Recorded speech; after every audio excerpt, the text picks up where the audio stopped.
Bonjour à toutes et à toutes, vous m'entendez? J'ai le plaisir de vous accueillir à cette conférence sur les villes intelligentes qui est organisée à la fois par l'Institut Veolia et par l'entreprise Azao, qui nous a aidés à la réalisation d'un fax sur ce thème et qui a été récemment publié. Fax, c'est une des deux revues de l'Institut Veolia. Et dans ce numéro de fax sur la ville intelligente, que certains d'entre vous ont pu trouver et se procurer à l'entrée de cet auditorium, sont relatées des expériences à la fois de villes, comme Barcelone, de grandes entreprises comme IBM, mais aussi de petites entreprises comme Marush qui dit oui, d'opérateurs comme Veolia, d'institutions publiques comme la CNIL, de chercheurs. Alors, pourquoi ce thème de la ville intelligente? Tout simplement parce que, d'une certaine façon, l'Homo sapiens est devenu Homo urbanus, et puis ensuite l'Homo urbanus est, lui, devenu Homo digitus.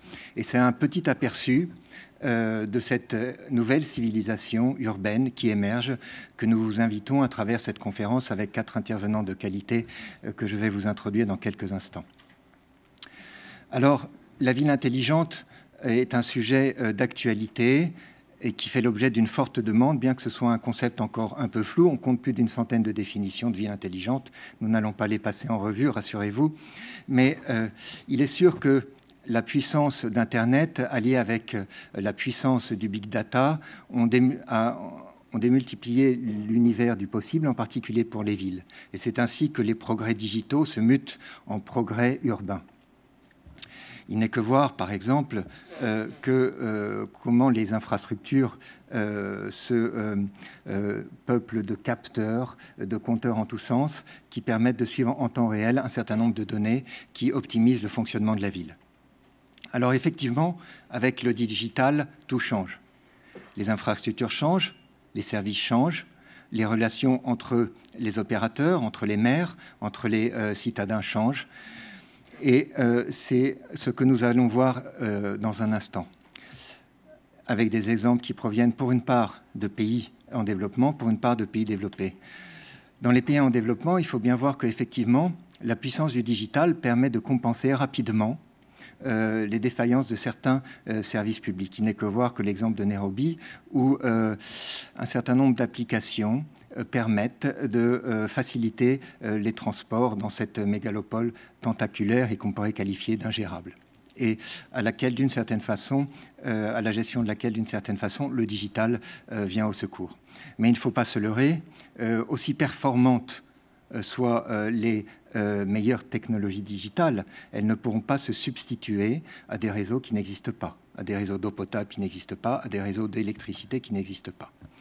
L'Inde a décidé il y a quelque temps, vous l'avez probablement remarqué, de s'engager dans la construction d'un programme de 104 villes intelligentes qui sortiront de terre ex nihilo, et elle s'inscrit dans le sillage de la Chine. Et ainsi, on observe une césure entre, d'une part, des villes qui d'emblée naissent intelligentes ou naîtront intelligentes, et puis d'autres qui aspirent à le devenir parce qu'elles sont anciennes. C'est notamment le cas des villes européennes. Et dans celles-ci, la puissance du digital permet de faire évoluer les services urbains en les rendant plus efficaces, plus fluides, plus économes. Elles permettent aussi, cette puissance du digital, de créer de nombreux services interactifs et à forte valeur ajoutée. Il n'est que de voir, pour s'en convaincre, le succès d'applications, même si elles sont discutées et discutables, comme Airbnb ou Uber, mais qui, chacune d'entre elles, font l'objet d'un plébiscite silencieux, exercé quotidiennement par des millions de citoyens à travers le monde pour les facilités et les services qu'elles rendent. Alors, le digital apporte énormément de choses positives, la ville intelligente avec.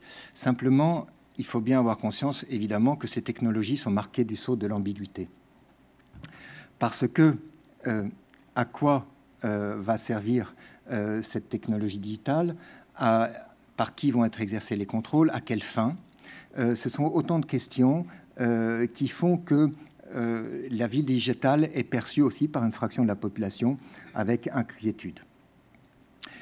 D'un côté, il est sans conteste que la puissance du digital, la ville intelligence, a permis d'une part de démocratiser l'initiative économique, à doper l'innovation, à multiplier les services de proximité. Mais si on examine le revers de la médaille, évidemment, dans un certain nombre de cas, la ville intelligente, le digital, se traduisent par la précarisation d'une partie du travail à la demande, par la faiblesse de la protection sociale. Mais surtout, dans un certain nombre de filières, le digital risque de s'accompagner d'une massive destruction d'emplois. Et c'est là qu'il appartient aux maires et des chefs d'entreprise, de la société civile, d'orienter les technologies digitales dans la mesure du possible pour éviter que la disruption digitale ne se traduise également par une disruption sociale. Alors, après les smartphones, après les réseaux sociaux, après l'Internet des objets, la ville intelligente est une des autres et nombreuses facettes de cette révolution digitale. Il faut aussi avoir conscience qu'elle bouleverse les relations entre les maires, les opérateurs de services urbains et les citadins. Autrement dit, elle fracture et fait éclater la gouvernance traditionnelle des villes, et c'est une des questions clés qui reste encore à résoudre. Pour étudier tous ces thèmes-là, nous avons le plaisir d'accueillir 4 intervenants de qualité, et je les remercie chaleureusement de leur présence. Ce sont David Ménaché, professeur HEC, directeur général et fondateur du groupe ASAO, qui a coordonné la réalisation de ce numéro spécial de Fax sur la ville intelligente avec sa collaboratrice Mathilde Martin-Moreau. C'est Alain Staron, directeur de la stratégie digitale de Veolia. C'est Régis Châtelier, un des responsables de la CNIL, et aussi Charles-Édouard Vincent, le fondateur de Lulu dans la rue. À tous, merci de vos contributions, et je passe tout de suite la parole à David Ménaché.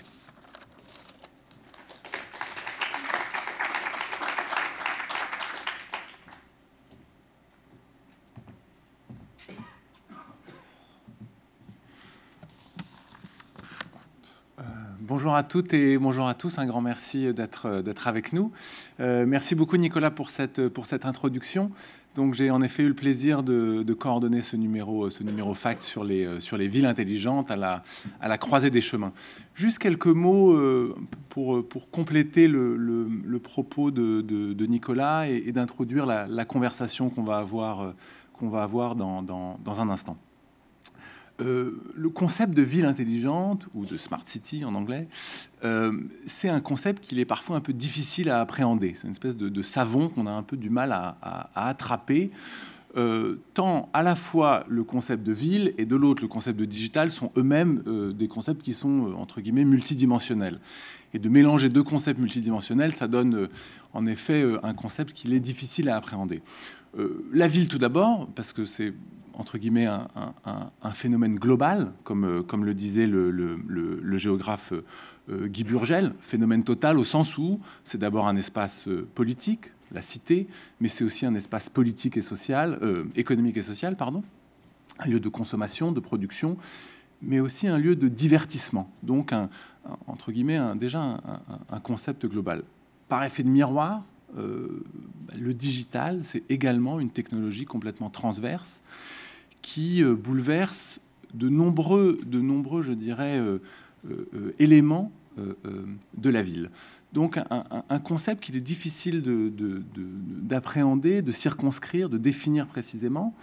Et il est peut-être plus intéressant de réfléchir à la manière dont la ville intelligente a évolué, plutôt que d'essayer d'arrêter une définition définitive du concept de Smart City. Vous retrouverez d'ailleurs une généalogie de la ville intelligente dans les cahiers de la CNIL, ou plutôt du LINC, le laboratoire d'innovation numérique de la CNIL, qu'un de nos invités, Régis Châtelier, a coordonné. Généalogie qui rappelle que la ville intelligente, c'est d'abord, il y a encore quelques années, l'ensemble des techniques ou des technologies qui visent à optimiser les infrastructures ou les réseaux de la ville. C'est une approche assez technologique, assez solutionniste, qui essaye en effet de régler par la technologie des problématiques, je dirais, d'infrastructure ou de réseau. Et puis, si vous regardez ça, c'était il y a encore une quinzaine d'années. Si vous regardez aujourd'hui, on est passé à une logique plutôt de ville-plateforme, de smart city au sens où ce sont les habitants qui sont en train de fabriquer la ville intelligente à travers des applications qui sont devenues notre quotidien par, entre guillemets, l'émergence de l'économie collaborative. vous connaissez ça par cœur, mais c'est le fait que désormais, vous et moi soyons des acteurs de cette ville intelligente à travers notre capacité d'échanger des biens et services, marchands ou non marchands, que ce soit sur les transports avec des applications de VTC, que ce soit sur nos appartements, ou que ce soit sur des services de proximité comme Le Bon Coin ou Lu dans ma rue. Donc on est passé, je dirais, d'acteurs de la ville intelligente qui étaient des acteurs industriels, des acteurs technologiques, à plutôt des acteurs de l'économie collaborative. On est passé de la smart city au smart citizen, si vous préférez. Et donc, c'est aussi un concept difficile à appréhender parce qu'il est en constante évolution. Donc, on peut voir ça, entre guillemets, d'une utopie à une autre, une utopie qui serait un peu l'utopie solutionniste, à une utopie, je dirais, un peu collaborative. Mais je crois que ce qui est aussi important, c'est de se dire que il est difficile de circonscrire le phénomène parce qu'il est en constante évolution, et il est aussi en constante évolution parce qu'on ne sait pas exactement comment les gens vont s'approprier la technologie. J'ai noté une phrase que je trouve importante sur la technique d'une historienne, Laurence Fontaine, qui rappelle que l'arrivée d'une nouvelle technologie est toujours une aventure, car personne ne sait vraiment ce qu'il va advenir. Qui va l'utiliser? Comment? À quels usages? Ces innovations ont très peu de modes d'emploi définis lors de leur création, et ce sont les populations qui s'en saisissent, qui les précisent, populations qui sont rarement celles que les inventeurs avaient imaginées. Et c'est aussi ça qui est en train de se passer avec la Smart City. J'aime bien prendre cet exemple du Bon Coin. Le Bon Coin était une plateforme d'échange de produits d'occasion. C'est devenu le premier service d'emploi de France. Pourquoi? Parce que les gens se sont saisis d'une technologie, d'un outil, d'une plateforme pour le transformer selon leurs usages. Donc on est sur un phénomène en constante évolution, je dirais par nature. Et c'est ce processus qui nous a intéressés.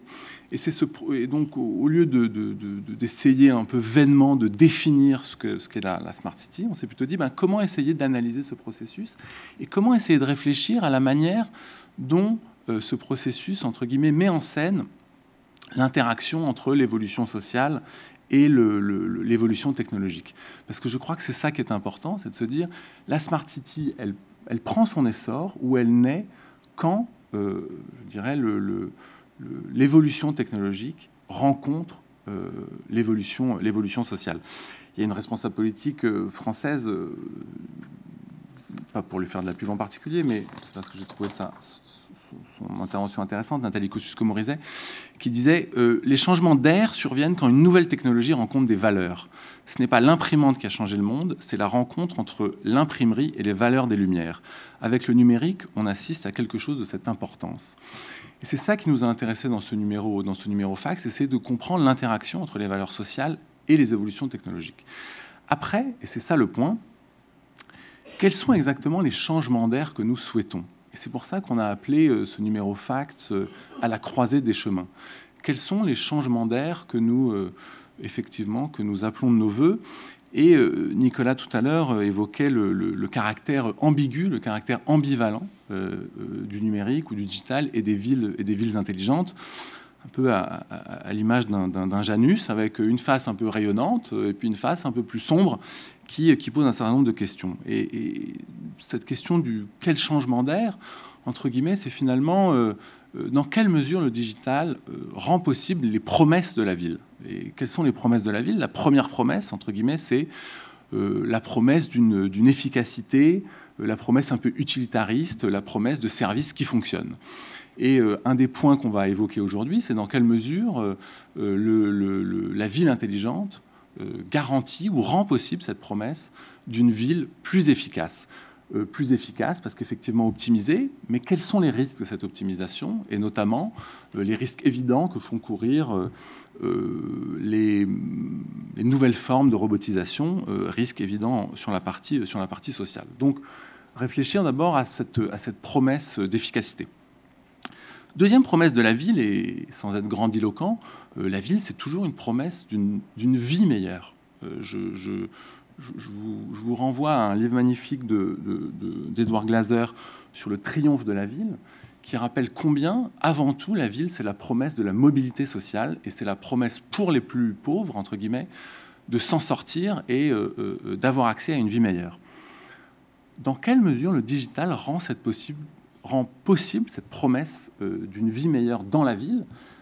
Et ça, c'est le sujet qu'on évoquera également tout à l'heure sur smart et inclusif. Pardon d'utiliser un peu des buzzwords, mais dans quelle mesure la ville intelligente est aussi une ville inclusive? Et là, on est dans un contexte assez particulier, puisque depuis quelques années, les inégalités se renforcent particulièrement en ville. Je vous renvoie à un rapport de l'OCDE qui est sorti l'année dernière sur cette notion de ville inclusive, qui rappelle à la fois que les villes sont particulièrement contributrices dans la richesse nationale. Elles sont, dans la plupart des pays de l'OCDE, les grandes villes contribuent à 60% de la richesse nationale. En même temps, toutes les villes sont les facteurs d'inégalité sur le territoire. Ce sont les villes qui sont les unités urbaines qui concentrent le maximum d'inégalités, et le phénomène s'est renforcé, et plus la ville est grande, plus la ville est inégalitaire. Si le sujet vous intéresse, il y a des analyses des coefficients de Gini par taille de ville qui montrent ça. Quel est l'effet des smart cities sur ce caractère, entre guillemets, inégalitaire ou égalitaire des villes, avec d'un côté la possibilité d'être un outil extraordinaire, notamment l'économie collaborative, l'accès à l'opportunité économique, l'accès au marché, et de l'autre, les risques sociaux que ces nouvelles formes de travail peuvent apporter. Donc, une question importante pour aujourd'hui, promesse d'une vie meilleure ou pas? Troisième promesse, c'est la promesse démocratique. La ville, c'est avant tout la cité des citoyens, celle qui permet à chacun non seulement de décider, mais d'exercer aussi sa liberté, d'exercer son talent. Et l'espoir des smart cities, c'est, pardon, encore une fois, utiliser un certain nombre de buzzwords, mais c'est les civic tech, c'est la possibilité de mieux participer, c'est la possibilité d'avoir accès du budget participatif jusqu'à la codécision dans les instances municipales.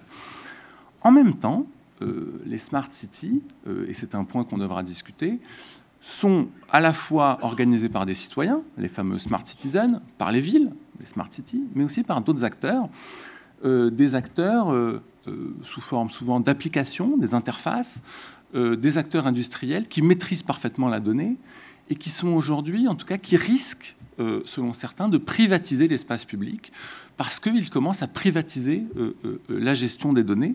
Et donc, cette question de la promesse démocratique de la ville, comment on peut essayer de la résoudre? Question importante qu'on pourra justement voir aujourd'hui. Enfin, question un peu, ou promesse un peu subsidiaire, un peu plus loin encore. La ville, c'est aussi la promesse d'un certain art de vivre. C'est à la fois l'anonymat, mais c'est aussi la possibilité d'avoir accès à une vie un peu plus frénétique, à une envie de mouvement, mais c'est cet équilibre un peu curieux qu'on a tous en ville entre l'anonymat et, entre guillemets, l'imprévu.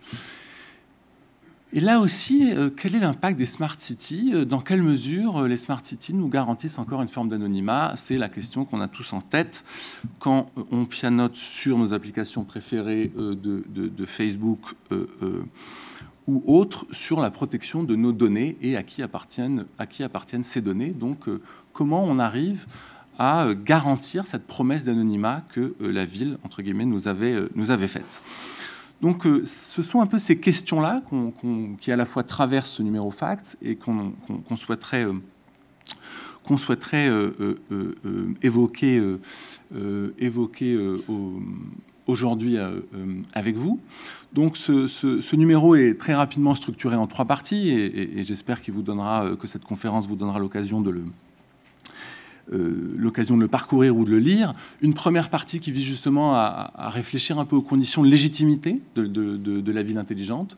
Donc ces conditions de légitimité, c'est avant tout la protection des données et l'articulation entre innovation et protection des données.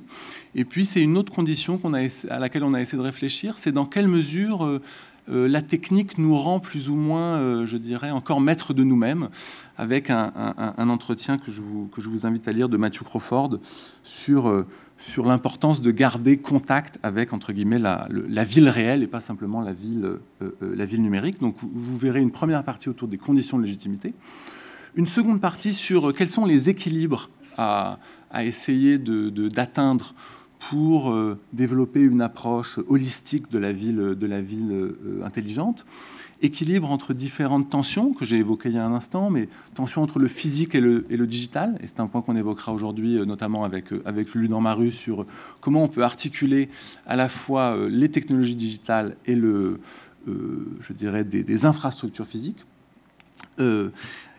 Équilibre ensuite entre une approche horizontale et une approche verticale. Je m'explique. L'approche verticale, c'est celle que beaucoup de villes, il y a quelques années, ont choisi de développer pour intégrer les smart cities, c'est-à-dire vous avez un chief data officer ou un smart city officer dans chaque ville qui va définir une politique, puis qui va essayer de la mettre en œuvre avec des opérateurs le plus souvent soit privés, soit publics.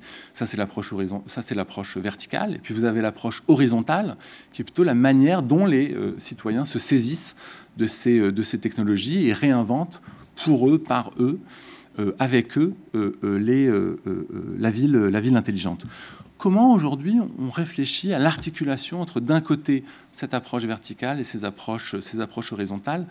Et c'est un peu ces enjeux, notamment de services publics collaboratifs, ou comment on articule les pratiques collaboratives des uns et les politiques de services publics des municipalités. Quelle est la bonne manière d'interfacer approche horizontale et approche verticale? Enfin, dans les équilibres évidents, c'est la manière dont on va articuler changement technologique et changement social. Je n'y arrête pas parce que c'est vraiment un peu le cœur de la ville intelligente.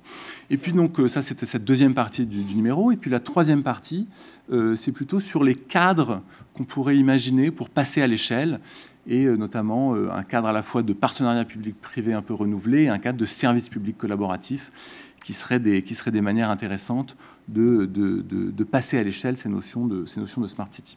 Donc diversité des enjeux, diversité des approches, diversité des géographies, Nicolas l'a évoqué il y a un instant, puisqu'on a cherché dans ce numéro à mélanger à la fois des approches de villes de pays émergents et de villes développées. Donc on n'a pas cherché à définir très précisément cette notion, on a pris acte du fait que c'était une notion en constante évolution, et on a au contraire essayé, à une manière un peu cubiste, de voir la Smart City sous ses différentes dimensions et sous ses différents enjeux. Et c'est un peu cette manière-là que je vous invite désormais à déployer pour réfléchir avec nos invités aux enjeux de la ville intelligente. Donc ce que je vous propose, c'est un peu de commencer la conversation avec donc nos trois invités que je vais demander de venir nous rejoindre, et un grand merci à eux d'être avec nous. Donc Alain Staron, qui est donc, pour faire court, le monsieur digital du groupe Veolia. Charles-Édouard Vincent, qui est donc le fondateur, directeur de Lulu dans ma rue. J'en dirai un mot de présentation quand Charles-Édouard commencera à vous expliquer Lulu dans ma rue. Et puis Régis Châtelier, qui est donc chargé de prospective. Je vous en prie, asseyez-vous, on va vraiment tous s'asseoir. Régis Châtelier, qui est donc chargé de prospective au LINC, donc le laboratoire d'innovation numérique de la CNIL, et qui a coordonné un numéro spécial, la plateforme d'une ville. Merci à tous les trois. Je vais juste m'asseoir. Charles-Édouard, est-ce que je peux...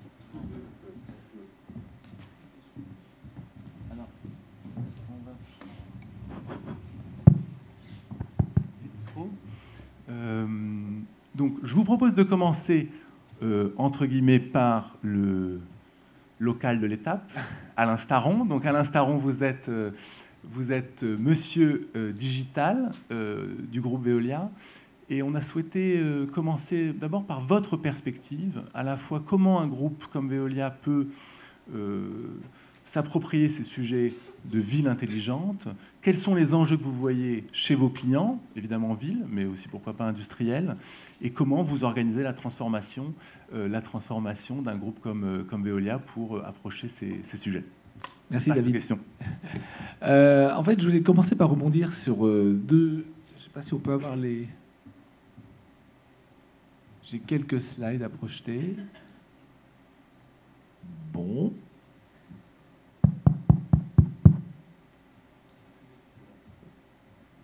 Alors, voilà, je voulais commencer par rebondir sur deux éléments que David mentionnait. Le premier, c'est que on parle de ville intelligente, mais on parle de citoyens, et tout le topo va tourner autour de les citoyens devenant acteurs de la ville intelligente. Et puis, la deuxième notion importante, c'est que finalement, la ville s'inscrit dans un process.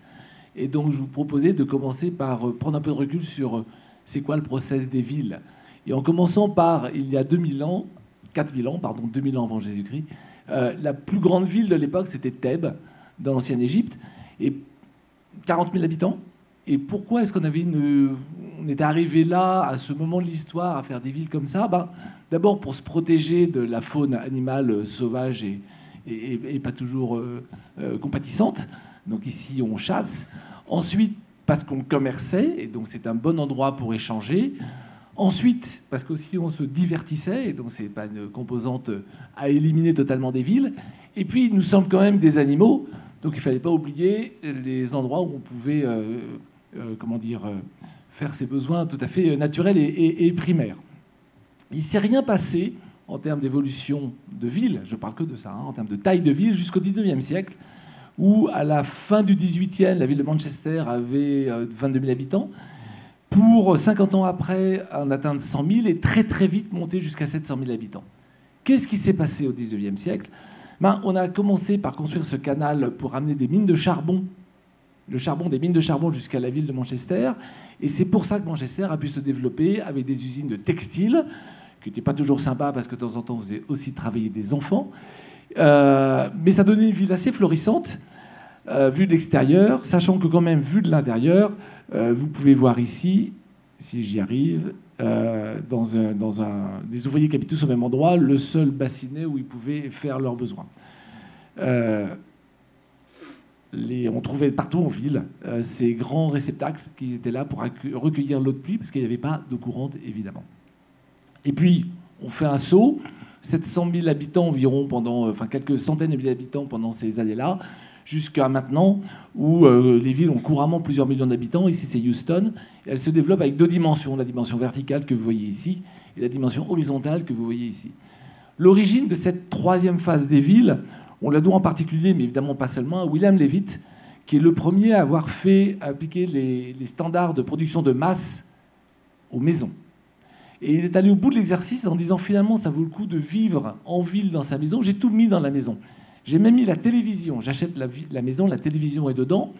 Quelques dizaines d'années auparavant, dans les années 30, le frigidaire était arrivé qui permettait de ne plus avoir besoin d'aller au marché tous les jours. Donc, première étape de la libération de la femme.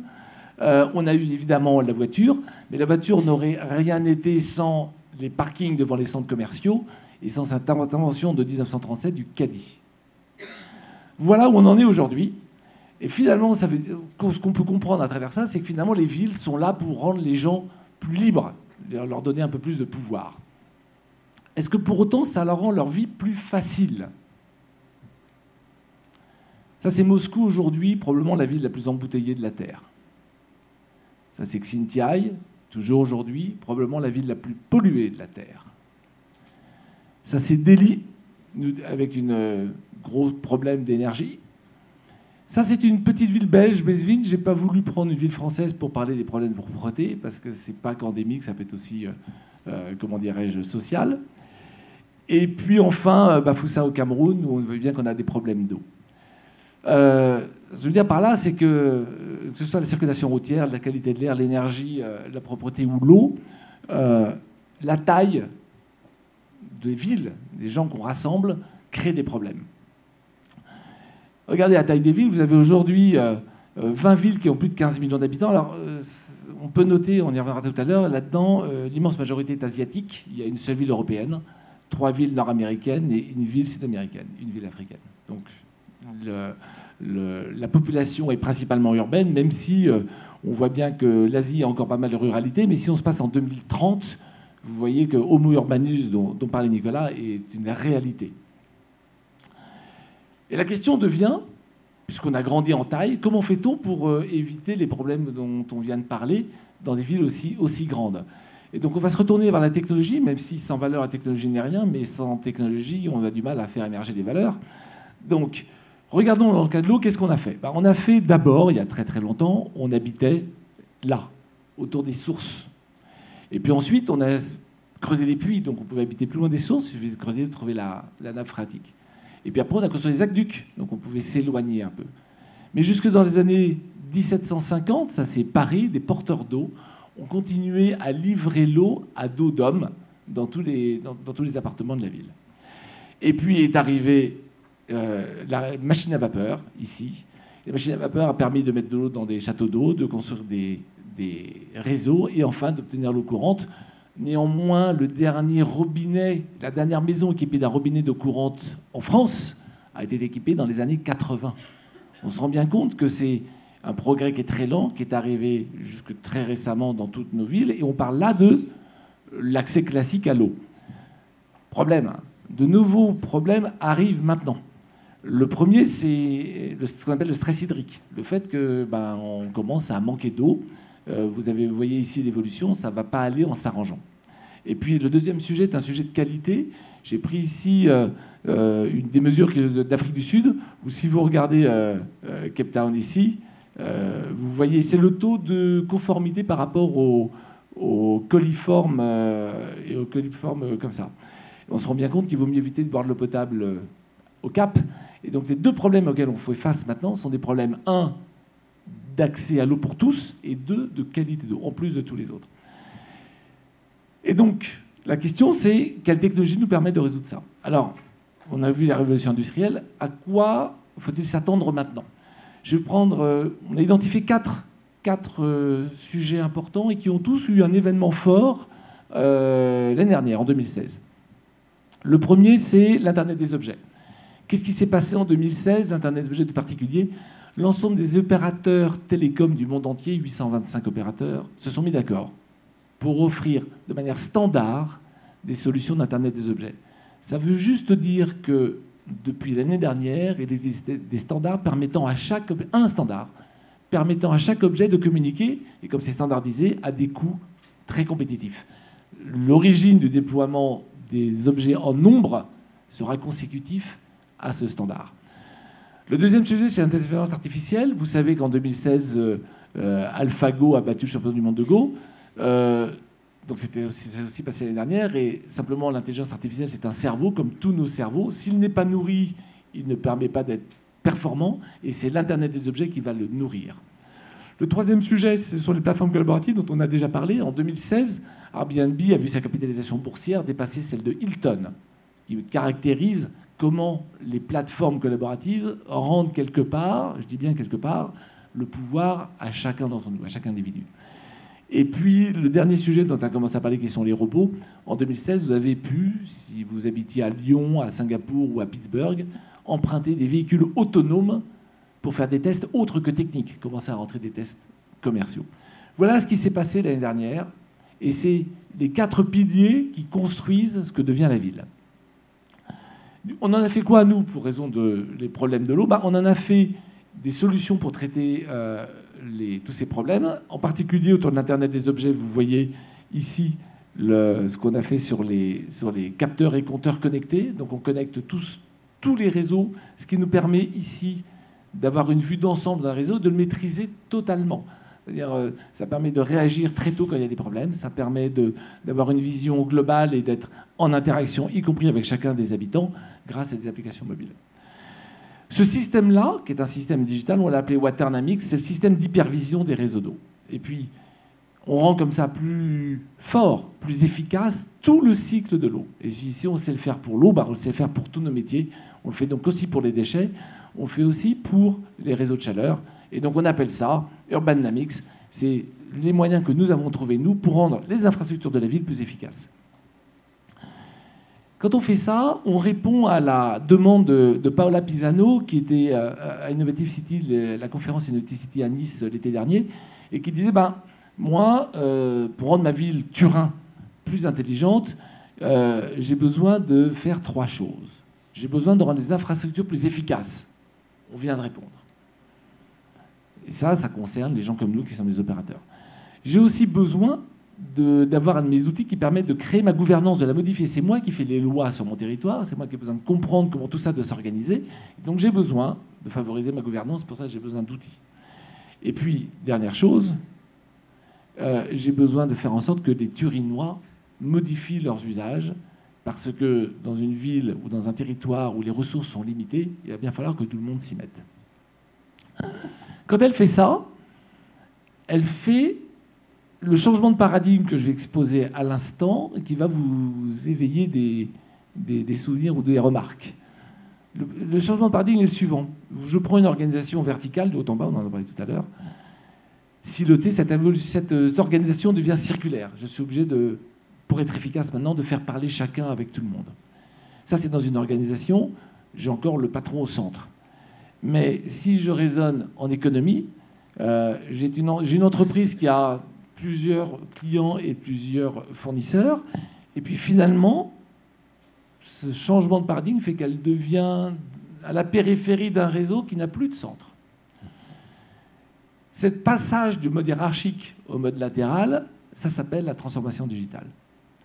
Et donc ce que fait Paola, c'est elle parle de la transformation digitale de ces territoires, et les villes étant une de nos clients, un gros secteur de nos marchés, nous devons, nous, d'accompagner cette transformation digitale par notre propre transformation digitale. Et c'est ça qu'on fait. Face aux 3 défis que nous proposent les élus pour gérer la ville, nous répondons pour la partie efficacité auprès des techniciens par Urban Dynamics, dont je viens de vous parler, mais nous répondons aux élus par Urban Board, qui est un tableau de bord qui synthétise et ce qui se passe dans la ville et le ressenti des habitants. Et nous répondons aux besoins de changement d'usage des habitants par Urban Pulse, qui est donc une application qui permet à chaque habitant de s'engager auprès de son territoire. Dans cette slide, il y a 2 mots importants, c'est écosystème et connexion. Écosystème parce que ce que je viens de vous dire, nous ne le faisons pas tout seuls. Nous travaillons avec un écosystème, un réseau de partenaires qui est de plus en plus large, puisque autant dans nos métiers, on peut considérer qu'on sait assez bien gérer l'eau, autant le tableau de bord de la ville, le maire a besoin de toutes les informations, y compris sur des sujets dans lesquels Veolia n'est pas en première ligne. Néanmoins, éditant ce produit, nous nous marions, nous faisons des partenariats avec tous les partenaires qui sont présents dans telle et telle thématique pour pouvoir offrir une vision holistique, globale à l'élu.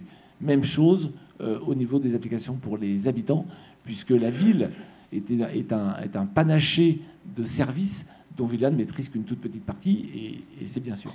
Connexion, parce qu'il est important que ces 3 produits fonctionnent entre eux, puisque l'élu doit pouvoir parler à ses techniciens, doit pouvoir parler à ses citoyens, et réciproquement. Chacun doit pouvoir parler avec tout le monde. C'est ça, les drivers pour nous de la ville, des nouvelles villes. Et donc, pour rebondir sur la définition ville intelligente, j'ai emprunté ça à Dominique Boulier, qui est un sociologue de l'École polytechnique fédérale de Lausanne, et qui dit, on avait la ville ancienne qu'on connaissait bien, la Smart City, qui a à peu près 15-20 ans, et la manière dont on appelait une ville très modélisée. On dit, voilà, j'ai un système que je vais modéliser de manière mathématique, et j'en déduis, c'est ça la Smart City, si tout est modélisé, je peux tout contrôler. On s'est rendu compte que c'était un peu plus compliqué que ça, que les modèles n'étaient pas toujours faciles à inventer. Et est né le concept de data city en disant finalement, prenons toutes les données et regardons ce qu'on est capable d'en comprendre. Et puis ça aussi, ça a ses limites, puisqu'il y a des choses qui sont assez imprévisibles, qui sont les habitants. Et aujourd'hui, la Smart City, telle que Dominique Boulier le dit, mais on est assez d'accord avec ça, c'est plutôt la Wikicity, la ville qui fait participer l'ensemble des habitants, qui est construite par ses habitants. Alors, il n'y a pas de magie derrière tout ça. Il y a des données.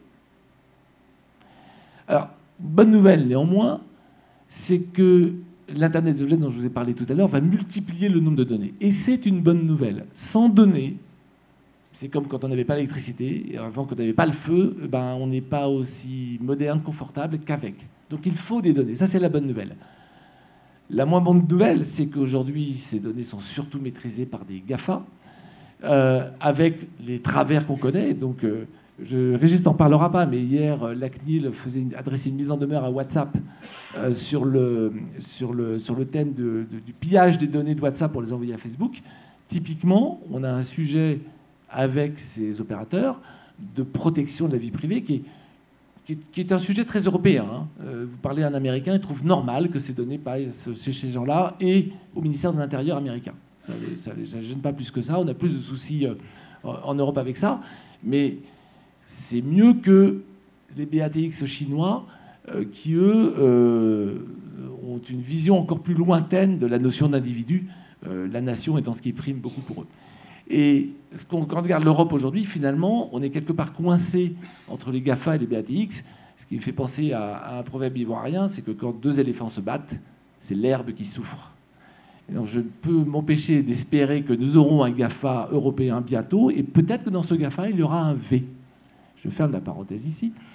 Pour continuer sur le thème de la protection des données, en disant, puisqu'il faut protéger les citoyens de ces GAFA et BATX, proposons donc, non pas une muraille de Chine, mais une barrière de protection à la disposition des territoires. Ça s'appelle UrbanLEC, et ça permet à chaque territoire de protéger les données de ses compatriotes, de ses citoyens, de ses habitants, voire de ses touristes, par rapport à tous les acteurs dont je viens de parler, y compris nous d'ailleurs.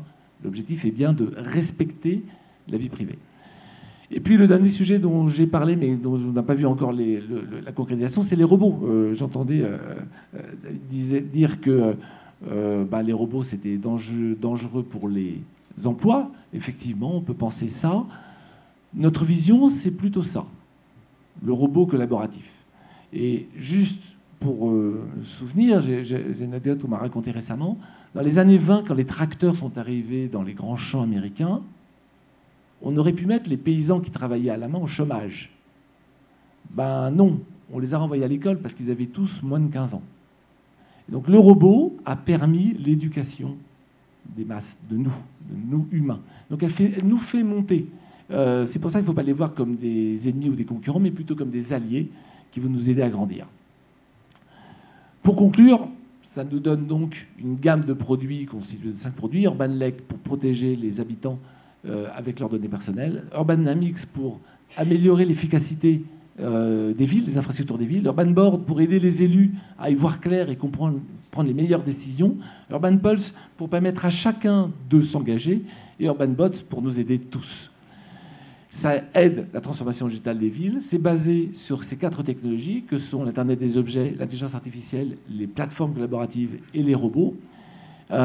Et ça permet de rendre plus efficace, permettre à tout le monde de vivre mieux les 3 composantes de la ville. Puisque, in fine, pour ressourcer le monde, ce qui compte, ce n'est pas seulement les 160 000 collaborateurs de Veolia, mais c'est aussi et surtout vous tous. Nous ne pourrons ressourcer la planète que tous ensemble, en y agissant individuellement, et je pense que c'est le moment de laisser Lulu et Marie expliquer comment on fait ça localement. Merci beaucoup Alain. Ce que je vous propose, c'est... Merci beaucoup. Ce que je vous propose, c'est d'échanger ensuite avec Charles-Édouard Vincent Puré-Châtelier, puis naturellement, on ouvrira la discussion. Après cette vue un peu à la fois générale et en même temps particulière pour Veolia, je vous propose de passer à une maille un peu plus petite que les 163 000 collaborateurs, mais potentiellement bientôt, lui dans ma rue arrivera à 163 000 contributeurs, et c'est d'évoquer une aventure entrepreneuriale et de voir comment aussi une start-up peut contribuer à non seulement révolutionner les services de proximité, mais également contribuer à ce qu'il est parfois convenu d'appeler l'inclusion sociale et comment faire en sorte que la ville soit aussi plus inclusive. Merci Charles-Édouard Vincent d'être avec nous. Charles-Édouard a été auparavant, après d'ailleurs un début de carrière dans le numérique, puisque tu étais chez Netscape. Pour ceux d'entre nous qui ont plus de 40 ans, on sait ce que c'est que Netscape. Les plus jeunes ne savent pas forcément ce qu'est Netscape. Puis SAP, puis ensuite un virage dans le monde du social avec la création d'une structure d'insertion qui s'appelle Emmaüs Défi. Et puis, je te laisserai expliquer pourquoi le passage d'Emmaüs Défi à Lulu dans ma rue. Et j'en profite pour dire que le groupe Veolia, via sa fondation, a soutenu le début et le déploiement de Lulu dans ma rue, donc des conciergeries de quartier solidaires comment on peut à la fois faire du physique et du numérique, comment on peut faire à la fois du smart et de l'inclusif. Merci. Bon, alors, j'ai pas de slide, vous allez m'écouter. Je suis désolé.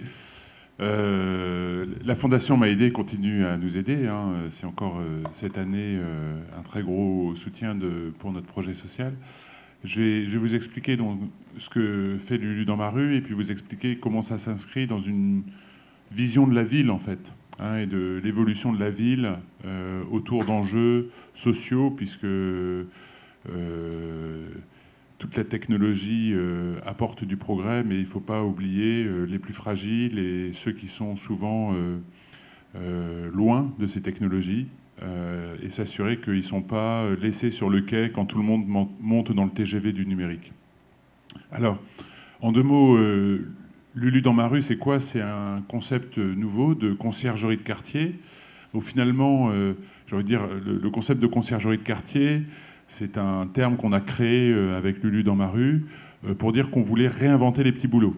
Hein. L'idée de base, au niveau du service qu'on rend, c'est de se dire qu'aujourd'hui, on trouve à peu près tout ce qu'on veut sur Internet à 2 portées de clic, mais quand vous avez 2 cartons à bouger ou un lampadaire à fixer ou votre chat à faire garder pendant les vacances, vous êtes toujours coincé, vous ne savez jamais à qui demander.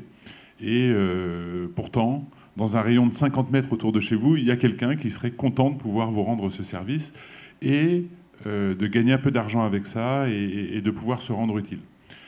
Donc voilà, ce qu'on a fait, c'est qu'on a recréé ces concierges qui tendent à disparaître et on les a mis non pas comme des personnes qui vont tout faire, mais ce sont des relais vers des Lulus. Alors les Lulus, ce sont des micro-entrepreneurs qui, dans le quartier, vont me rendre tous ces petits services. Alors aujourd'hui, on n'est que sur Paris. Hein, le projet a démarré en 2015.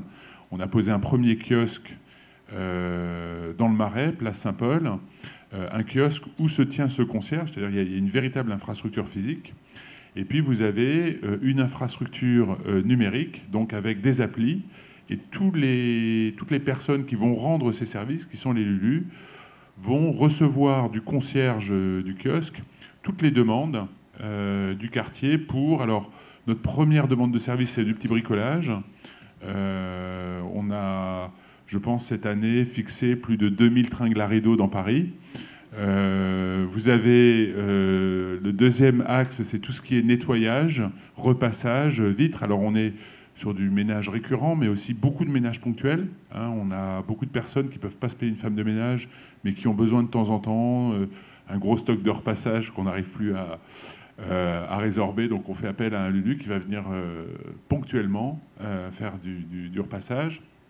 Et puis on a aussi beaucoup de manutention, des petites livraisons, de l'aide informatique pour fixer une Freebox, brancher ma nouvelle télé, etc. Donc voilà, tout un tas de petits services. Et puis alors après, je vous vais passer une liste à l'après-vert, c'est changer un pneu de voiture, descendre ma harpe, monter une boîte à Lego pour mes enfants. Enfin, voilà. Et donc nous, en fait, on va trouver dans le quartier, on a une approche avec notre appli de géolocalisation, donc on va trouver le Lulu le plus proche qui a les compétences pour rendre ce service. Et nous, ce qu'on a fait, c'est qu'on apporte en fait toute l'infrastructure digitale pour la mise en relation, mais aussi tous les systèmes de facturation, de déclaration fiscale, d'assurance, d'information des clients et des Lulus pour que le service soit rendu dans de bonnes conditions. Alors aujourd'hui, on est un projet encore très jeune. On a, je vous l'ai dit, démarré opérationnellement en 2015. On a aujourd'hui 8 kiosques dans Paris. On est aussi présent sur les marchés parisiens. On a aussi une petite estafette des années 50. Bon, on va dire c'est un peu du marketing, mais ça fait parler de nous. Un petit tube Citroën qui fait la tournée des marchés. Et on est une 50aine de salariés donc, dans l'entreprise. Et on a aujourd'hui 300 Lulus qui rendent quotidiennement entre 150 et 200 services. Alors vous avez des Lulus qui le font de manière très occasionnelle et des Lulus qui font 3 à 4 prestations par jour, donc c'est assez variable, mais en moyenne, les Lulus gagnent 800 € par mois en net. Donc si on compare ça par rapport à mon expérience précédente, et je vais y venir d'Emmaüs Défi, les contrats d'insertion aujourd'hui, à 26 heures par semaine, vous êtes à peu près sur ce niveau de salaire, 800 € par mois. sachant que là, en fait, ce sont des personnes qui sont micro-entrepreneurs et qui vont prendre ou pas les prestations en fonction de leurs capacités, de leurs souhaits, de leurs besoins. Voilà. Alors ça, c'est toute l'approche technique, on va dire économique. Mais derrière ça, en fait, on a mis en place au sein de Lulu dans ma rue, et c'est ce qui a motivé notamment l'engagement de la Fondation Veolia. La vision était vraiment de permettre, au travers du développement de ces petits services de proximité, la capacité pour des personnes très éloignées de l'emploi, qui avaient eu des accidents de vie, de pouvoir retrouver non seulement une activité, et donc une activité rémunératrice qui soit utile pour les personnes, mais qui soit aussi utile pour le quartier. Et ce qui est très important dans la création de Lulu dans ma rue, c'est, en voulant réinventer ces petits boulots qui ont disparu, c'est permettre à des personnes, à nouveau, de ne plus se sentir en marge de la société, de pouvoir être à nouveau partie prenante de cette société, être utile.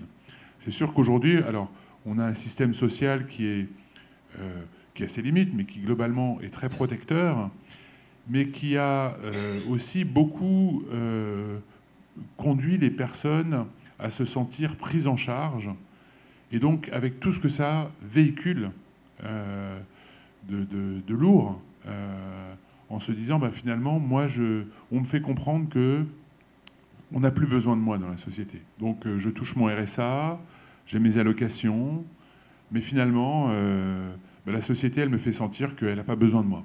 Et je reste chez moi, et je n'ai qu'une envie, c'est de me sentir utile. Et dans les 10 ans que j'ai passé à Emmaüs Défis, ce que j'ai vu et vécu, c'est que le plus dur pour les personnes qui ont connu la rue, c'est évidemment de dormir dehors, mais il y a quelque chose d'encore plus violent que ça. C'est cette indifférence de la société à la situation des personnes, et le fait de ne plus se sentir partie prenante de la société, et de ne plus pouvoir dire moi je peux agir, je peux avoir une valeur, je peux contribuer à cette société, je suis à côté. Voilà. Et finalement, il y a un levier qui est extrêmement puissant, qu'on a senti quand j'avais créé Emmaüs Défis, et quand on a créé Lulu dans ma rue, c'était de pouvoir aussi redonner le pouvoir aux gens d'être utiles par des petits services qui sont très simples. Changer une ampoule, mais changer une ampoule pour une personne âgée qui, depuis 1 mois, dans sa salle de bain est dans le noir, vous lui changez quand même, d'une certaine manière, vous lui changez un peu sa vie, en tout cas, vous lui apportez énormément de valeur. Donc voilà, cette dimension de permettre à des gens simplement de se sentir utiles dans leur quartier, d'être des acteurs du quartier, était quelque chose qui était très très important quand on a construit Lulu dans ma rue. Alors quand je l'ai construit, ce projet-là, ses racines sont à chercher vraiment dans Emmaüs Défis. C'est-à-dire que pendant les 10 ans où je me suis occupé de SDF, donc aujourd'hui Emmaüs Défis, c'est 200 salariés, c'est juste à côté, vous allez dans le 19e avenue de Flandre à 500 mètres. On a un énorme magasin de 4000 m² où vous avez aujourd'hui donc 200 salariés, dont 150 anciens SDF qui travaillent. Et moi, très vite, en créant Emmaüs Défis il y a 10 ans, j'ai vu que la dimension d'insertion professionnelle qu'on essayait, qu'on applique aux salariés en insertion d'Emmaüs Défis, à ces personnes qui ont connu la rue, de vouloir les ramener dans le monde de l'entreprise, allait vite toucher ses limites. Pourquoi ? Parce que beaucoup de personnes, avec leur vécu, avec leur n'allaient pas retrouver une place qui leur va dans une entreprise classique. Pourquoi ? Parce que les codes de l'entreprise classique, parce que le niveau de performance, mais aussi les environnements hiérarchiques, etc., d'une entreprise classique ne sont pas adaptés pour beaucoup de personnes qui ont connu la rue. Et donc j'avais cette préoccupation de me dire, aujourd'hui, vous avez en gros 50% des personnes qui quittent Emmaüs Défis, elles partent avec un CDD dans une entreprise et tout, mais vous en avez 50% pour qui elles-mêmes n'ont pas envie d'aller dans l'entreprise, et donc il fallait trouver de nouvelles formes d'activité. Et donc en 2014, d'ailleurs, on avait monté ça avec David, on en avait parlé à Dominique Boiseau, donc de la Fondation. On s'est dit comment aujourd'hui, dans la ville, on ne peut pas juste voir les logiques d'insertion déléguées à des entreprises d'insertion qui devraient faire des partenariats avec des entreprises. Il y avait un enjeu plus large où il faut que la ville elle-même se transforme pour faire une place à des gens qui ont été marginalisés. Et aujourd'hui, on ne peut pas juste dire à Emmaüs et au SAMU social « Occupez-vous de ces gens qui sont à la rue, on vous finance par nos impôts, par vos dons, vous vous en occupez, vous les mettez dans des dispositifs d'insertion et puis ça marchera ». Pourquoi ? Parce qu'en fait, tous ces dispositifs d'insertion, si jamais la ville ne se transforme pas, ils fonctionnent en vase clos. C'est-à-dire que vous avez des personnes qui sont dans des centres d'hébergement, qui vont dans les entreprises d'insertion, puis il y en a beaucoup alors qui vont aller passer quelques temps dans une entreprise, puis ça ne va pas marcher, ils vont retomber à la rue ou en galère. Et si la ville elle-même ne se transforme pas, ne permet pas à des personnes qui ont été marginalisées de leur faire une place, en fait, toutes ces structures d'insertion et tous ces dispositifs sociaux ne vont pas réussir cette véritable mission d'insertion. C'est-à-dire que la ville, en tant que telle, la ville elle-même et tous ses citoyens, tous ses habitants ont un rôle pour refaire une place à ces personnes qui ont eu des accidents de vie. Alors une fois qu'on a dit ça, c'est très beau, mais comment on fait ?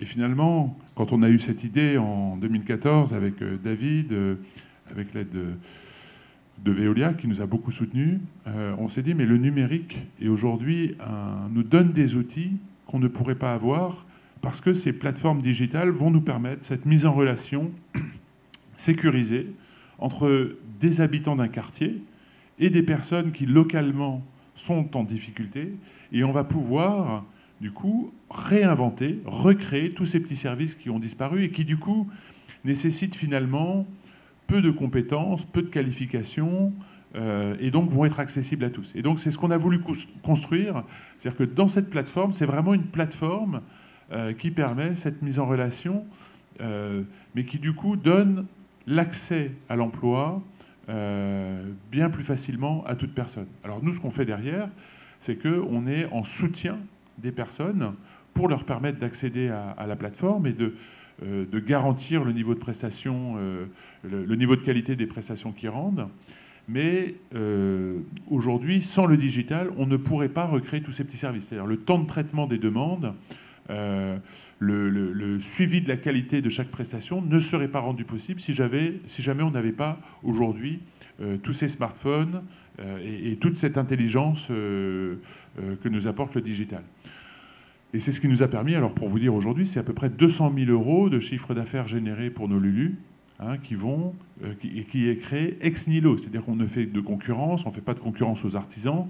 On est vraiment sur des prestations sur lesquelles les plombiers, les serruriers ne vont pas. Et on crée cette activité dans chaque endroit où on va. Voilà. Donc ça, c'est la vision. C'est finalement, on est nous-mêmes, Lulu dans ma rue, un outil de transformation de la ville pour permettre à la ville justement d'être plus inclusive et de faire une place aux gens les plus fragiles. Alors nos enjeux, c'est quoi ? Il y a évidemment, le premier enjeu, c'est de garder ce bon équilibre entre online et offline. C'est-à-dire qu'on a un réseau de kiosques qui est très important pour nous parce que, d'abord, d'un point de vue économique, il rassure nos clients, mais d'un point de vue social, c'est aussi ces emprises physiques sur le kiosque, ces ancrages territoriaux qui permettent à ces communautés de Lulu qui ont besoin d'avoir aussi des repères, de pouvoir exister et de pouvoir, j'ai envie de dire, se tenir dans la durée et être durable.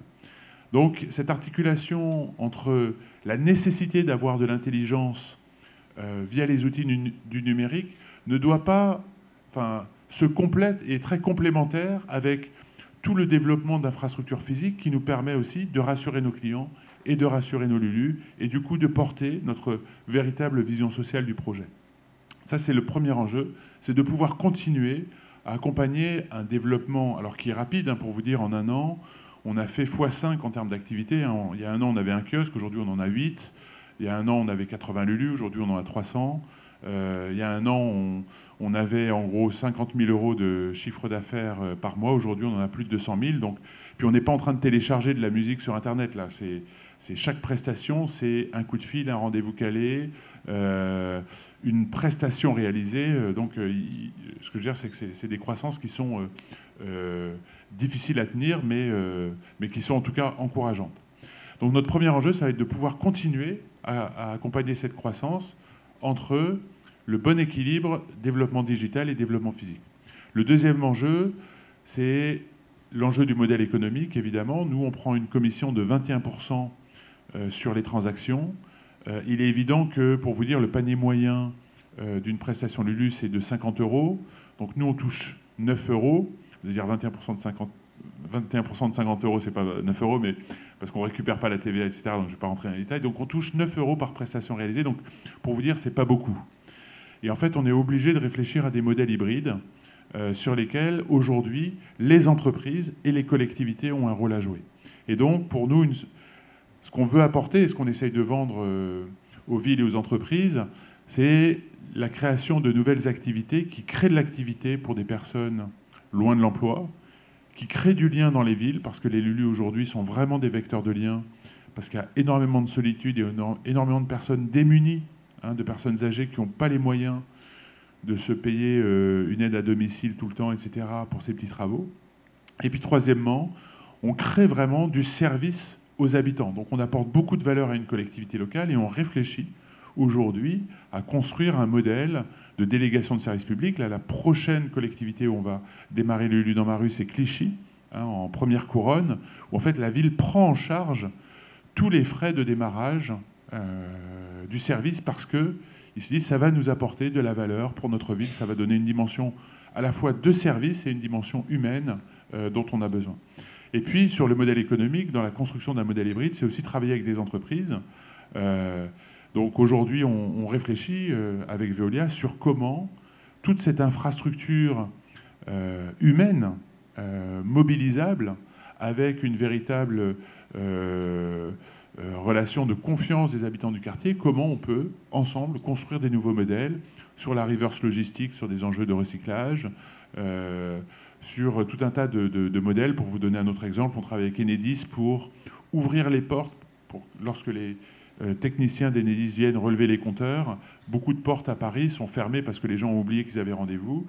Eh bien, vous allez avoir un Lulu qui va ouvrir la porte, ça ne coûte pas très cher. Ça vous évite de poser une journée de RTT ou une matinée de RTT pour attendre le technicien. Voilà. Donc voilà un peu les services auxquels on réfléchit, mais aussi le développement de services, notamment sur le recyclage. Et là, nous, on est très intéressés, ça fait partie des choses qu'on est en train de regarder avec Veolia, pour nous aider aussi à développer des services qui contribuent au modèle économique, mais qui contribuent aussi dans notre projet social à toujours développer de l'activité accessible aux plus fragiles. C'est-à-dire que finalement, le vrai challenge pour un projet comme le Lulu dans ma rue, c'est pas de développer l'offre de bricolage aujourd'hui. Il y a un vrai marché, on l'attaque de manière très agressive. Mais derrière, vous avez besoin d'avoir des personnes, donc des prestataires qui maîtrisent le bricolage, savent bien fixer votre tringle à rideau, etc. Donc là, j'ai envie de dire, finalement, on est dans une approche de marché classique, entrepreneurial classique. Notre enjeu chez Lulu, c'est de m'assurer que ceux qui sortent d'Emmaüs Défi, qui ont connu la rue, qui ont les stigmates de la rue, vont pouvoir continuer à trouver une place dans ce dispositif. Et donc, là, ce que je fais,